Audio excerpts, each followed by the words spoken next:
आप कहाँ से आ रहे हैं? कुछ नहीं, वो सिर दुख रहा था ना, तो टैबलेट लेने गया था। तो मुझे जगा देते, मैं टैबलेट ले आती। बैठिए आप। अरे बाबा, तुम्हारी नींद खराब हो जाती ना। आपके लिए तो मैं सारी रात जाग सकती हूँ। टैबलेट खाई? बहुत दर्द हो रहा है? नहीं, अभी काफी बेटर है। Thank God. आगे से एक बात ना हमेशा याद रखना। क्या? दिन हो या रात, मेरी भूख, प्यास, मेरी नींद, किसी भी चीज की परवाह किए बिना आपको मेरी कभी भी जरूरत हो ना, आप मुझे हमेशा बुलाएंगे तो मुझे बहुत अच्छा लगेगा, क्योंकि मैं आपकी जिंदगी का ही नहीं, आपकी हर खुशी, हर तकलीफ, हर दर्द का हिस्सा हूं। और आप मेरी हिस्सेदारी में कोई बेईमानी नहीं करेंगे। हाँ, नहीं करूंगा। प्रॉमिस? प्रॉमिस।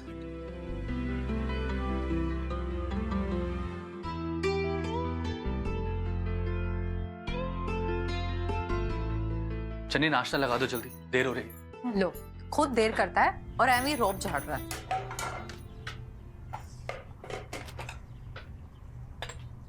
ले,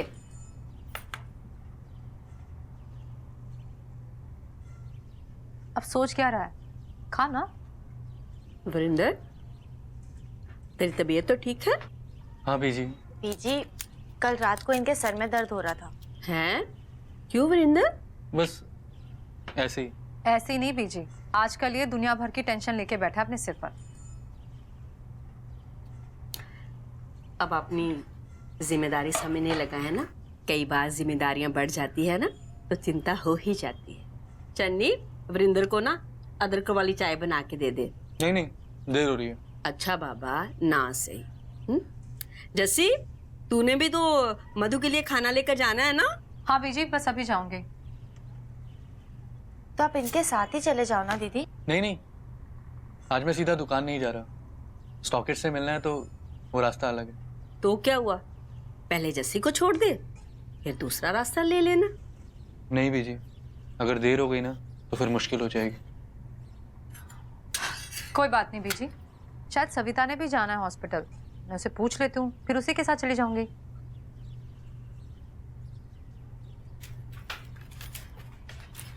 चलिए चाबी दे दो। हाँ, अरे रुक, तेरा टिफिन। जस्सी, जी बीजी। मेरे को ना वरिंदर से ये उम्मीद नहीं थी। किस बात की? देखा नहीं कितना समझदार और जिम्मेदार बन गया है। मधु के साथ जो हादसा हुआ है ना, उसके बाद थोड़ा घबरा सा गया है, लेकिन ना उसे तेरी बहुत चिंता है। पता है मुझे, मैंने उसे कहा भी कि खामखा मेरी चिंता ना करे। नहीं, खामखा नहीं, वो ना तेरी परवाह करता है, और जो परवाह करता है उसे चिंता हो ही जाती है। तो बस चिंता करे, डरे नहीं। अभी रिलैक्स, तुम्हें चिंता करने की जरूरत नहीं है। पप्पू भैया के सामने कोई मिस यूनिवर्स भी आ जाएगी ना, तब भी वो उसकी तरफ नहीं देखेंगे। मुझे पता है चंदी, लेकिन फिर भी चिंता तो होती है ना। नहीं, अगर अपने प्यार पर कॉन्फिडेंस हो तो चिंता कैसी? चंदी, एक बात बता, तुझे वरिंदर भैया पे इतना कॉन्फिडेंस है? नहीं, खुद पर कॉन्फिडेंस है। प्यार में दो दिल कब मिल जाते हैं पता ही नहीं चलता, और जब दो दिल एक हो जाते हैं ना तो उसमें तीसरे की जगह ही नहीं बचती। सो रोमांटिक ना, प्यार में दो दिल एक हो जाते हैं। वैसे चन्नी, तुझे पता है हमारी किस्मत ने हमारा कितना साथ दिया। मुझे पप्पू जी मिल गए, तुझे वरिंदर भैया मिल गए। हाँ, पर लवली, सबकी किस्मत एक जैसी नहीं होती। बेचारी मधु दीदी, ऐसा दिल टूटा कि जीने की इच्छा ही मर गई। पता है चन्नी, अगर कभी मुझे पता चले ना कि पप्पू जी मुझे धोखा दे रहे हैं, मैं तो पता नहीं क्या कर बैठूंगी। पर हाँ, मेरा ना यार पर से ना विश्वास उठ जाएगा और मुझे अपने पे जितना भी कॉन्फिडेंस है ना, सब जीरो हो जाएगा। वैसे चन्नी एक बात बता, एक औरत दूसरी औरत की दुश्मन कैसे हो जाती है? और मर्द, उनका कोई दोष नहीं होता, सारा दोष किसी और पे डाल दो। हो सकता है किसी किसी के प्यार की जरूरत हो, किसी के साथ की जरूरत हो। अच्छा, जरूरत है तो पूरी करे, लेकिन किसी दूसरी औरत का घर रिश्ता तोड़ना, ये कहाँ की जरूरत है? लवली, जब खुद का रिश्ता कमजोर होता है तो कैसे हम सारा दोष किसी तीसरे पर डाल देते हैं ना। मतलब मैं फिर से वही बात कहूंगी, अगर पति पत्नी के रिश्ते में दूरियां होंगी तो किसी तीसरे को बीच में आने का मौका तो मिल ही जाएगा ना। चलने तुझे हो क्या गया है? तूने मधु दीदी को देखा है? उनकी हालत देखी है ना? फिर भी तू पता नहीं क्यों दूसरी औरत की तरफदारी कर रही है। लवली, मैं सिर्फ मजबूत रिश्तों की तरफदारी कर रही हूँ, प्यार और आपसी विश्वास की तरफदारी कर रही हूँ।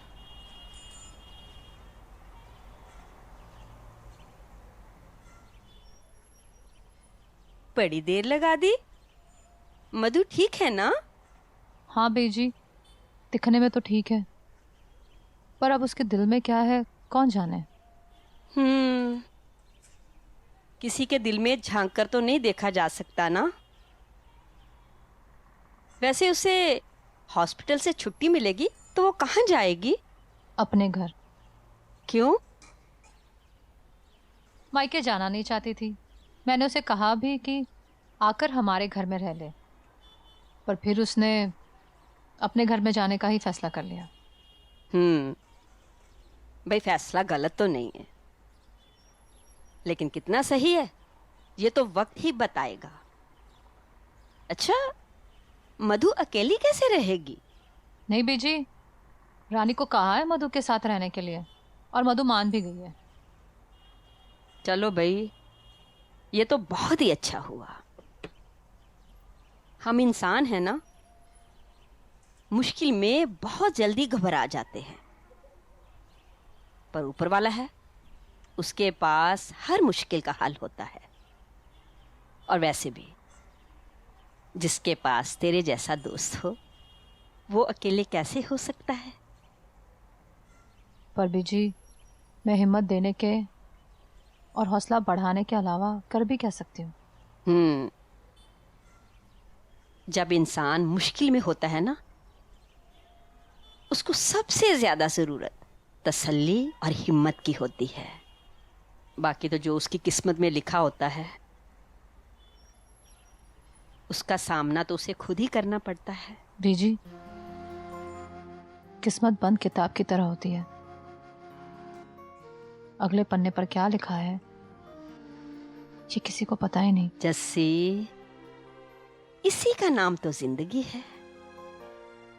मधु आज अपने घर चली जाएगी। अगर वो अपनी टूटी हुई हिम्मत बटोर लेना तो देखना, उसके दिल पे जो जख्म लगे हैं ना, वो धीरे धीरे सब भर जाएंगे। और हो सकता है वो अपने पति को भी माफ कर दे। क्या हुआ? बेजी, मुझे मधु का अकेलापन डरा रहा है। क्योंकि तुझे भी तो उस अकेलेपन का एहसास है ना। हाँ बेजी, पर मेरा अकेलापन और मधु का अकेलापन एक सा नहीं है। मेरे अकेलेपन में इंतजार है, प्यार है, और मधु के अकेलेपन में टूटा हुआ विश्वास और टूटे हुए दिल का दर्द है। जैसे इस दुनिया में ना, हर इंसान को अपने अपने हिस्से का दुख खुद ही झेलना पड़ता है। जिंदगी में जो भी मुश्किलें आती हैं, कभी कोई इंसान उसे झेलकर बिखर जाता है और कभी और मजबूत हो जाता है। ये रब भी ना हर इंसान का इम्तिहान लेता है, पास तो पास, फेल तो फेल। लेकिन मुश्किल वक्त में जिस इंसान के पास अपने होते हैं ना हिम्मत बंधाने के लिए, वो इंसान कभी अपने आप को अकेला महसूस नहीं करता।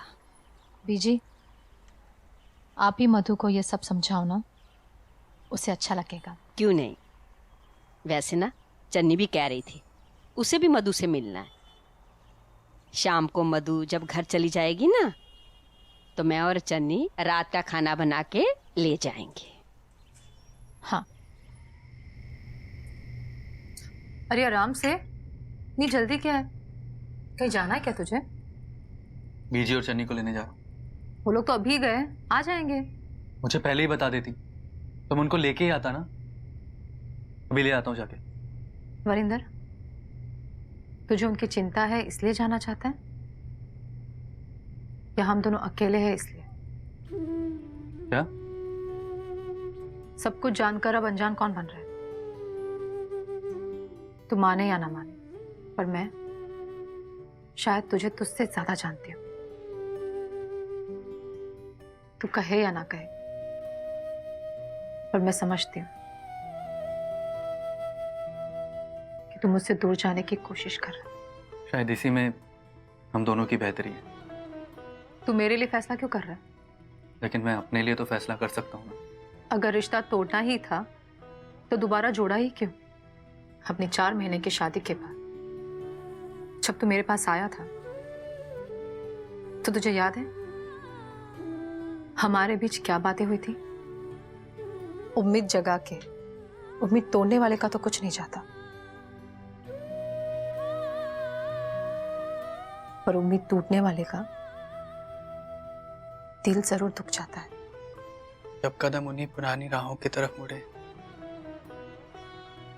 तो वजह कोई नई कैसे हो सकती? याद आया? मैंने तो अपने मन को समझा लिया था, पर तूने उम्मीद दी थी। ऐसा नहीं होता वरिंदर, ऐसा नहीं होता। तेरे डर के वजह से जब तेरा दिल कहेगा तो रिश्ता तोड़ देगा, और जब तेरा दिल कहेगा तो रिश्ता जोड़ लेगा। कर जाने के लिए ही मेरे पास आना था तो आया ही क्यों था? प्लीज भाभी समझ, मैं और डर डर के नहीं जी सकता। बस कर, अपने डर को अपना बहाना मत बना। बहाना नहीं बना रहा हूं, जो सच है वो बोल रहा हूं। ये सच है तो हमारा रिश्ता क्या था वरिंदर? बोल, जवाब दे मुझे, क्या था हमारा रिश्ता? नजरें चुराने से रिश्ते नहीं टूटते। कुछ रिश्ते टूटने के लिए ही जुड़ते। रिश्ता टूटने के दर्द का एहसास भी है। एहसास है तभी तो मैं। क्या बातें हो रही है देवर भाभी के बीच? हाँ? आओ बैठो। कुछ नहीं, बस डर और रिश्ते टूटने की बातें कर रहे थे। हम भी मधु दीदी का हाल देखकर ही आ रहे हैं। ये जमाना भी कैसा है, करे कोई और भरे कोई। उसके पति ने जो गलती की है ना, उसका कितना बड़ा खामियाजा मधु को भुगतना पड़ रहा है। चलिए खाना खा लीजिए। बैठो ना। क्या हुआ, भूख नहीं है क्या? मन नहीं कर। क्या सोच रहे हैं?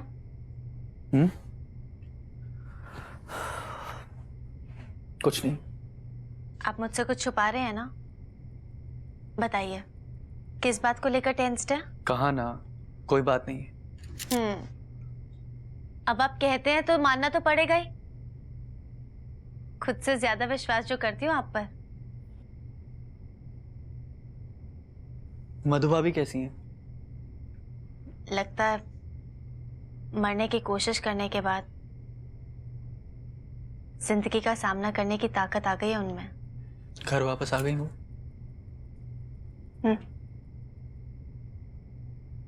अकेली मैनेज कर लेंगी? रानी है उनके साथ। वैसे कितनी अजीब सी बात है ना, रानी ने अभी अपनी नई नई मैरिड लाइफ की शुरुआत की है, नए नए सपने देखने शुरू किए हैं। और मधु दीदी,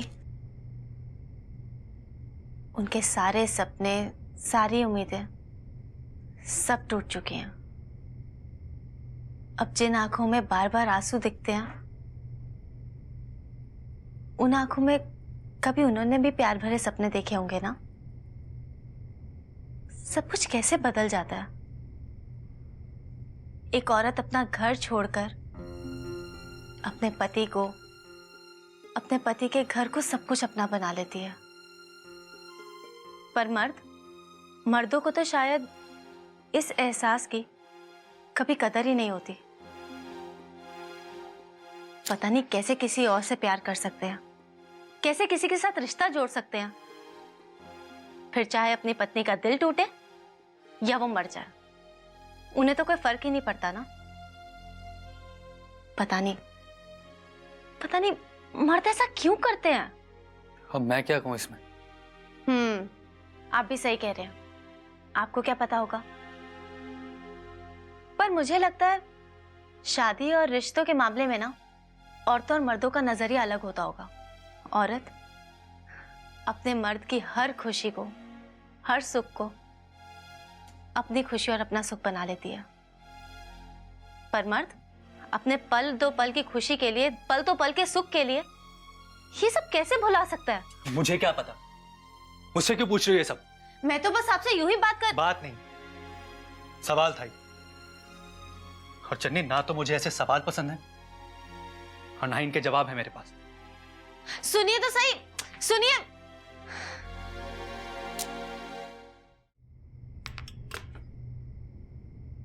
क्या हुआ चन्नी? क्या? तुम दोनों में कोई झगड़ा हुआ है क्या? नहीं तो फिर खाना खाते वक्त तुम दोनों खोए खोए से थे और खाना भी ढंग से नहीं खाया। हाँ, ये कह रहे थे इन्हें भूख नहीं है। और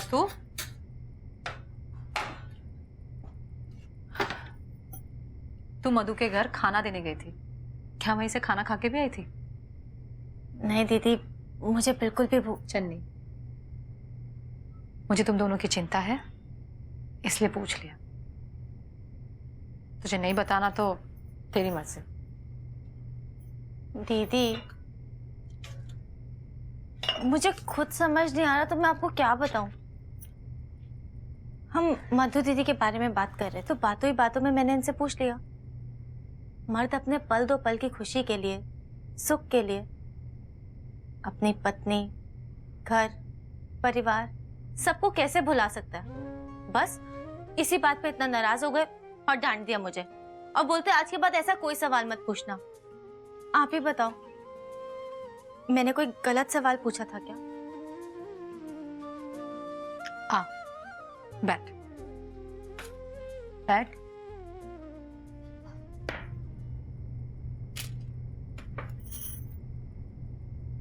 तूने कोई गलत सवाल नहीं पूछा था, पर सवाल पूछने का वक्त जरूर गलत था।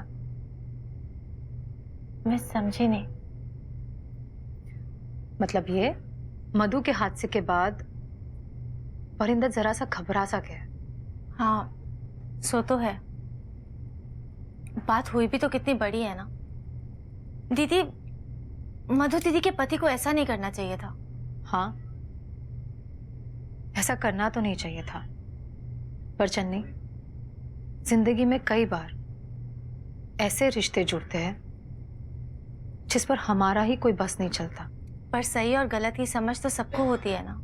सही क्या है, गलत क्या है, इसका फैसला कौन करेगा चन्नी? जो मेरे लिए सही है वो हो सकता है किसी और के लिए गलत हो। जिंदगी और रिश्तों को देखने का, परखने का नजरिया सबका अलग अलग होता है ना। तो आपके मुताबिक जो भी मधु दीदी के पति ने किया वो सही था? नहीं, बिल्कुल सही नहीं है। पर जिंदगी में कई बार हम ऐसे मोड़ पर आ जाते हैं, हम ऐसे रिश्तों से जुड़ जाते हैं जो दूसरों की नजरों में सही नहीं होते। पर अगर अपने दिल पर काबू हो तो ऐसे रिश्तों की शुरुआत कभी हो ही नहीं सकती। कभी कभी दिल को बहकने से दिल भी कहाँ रोक पाता है।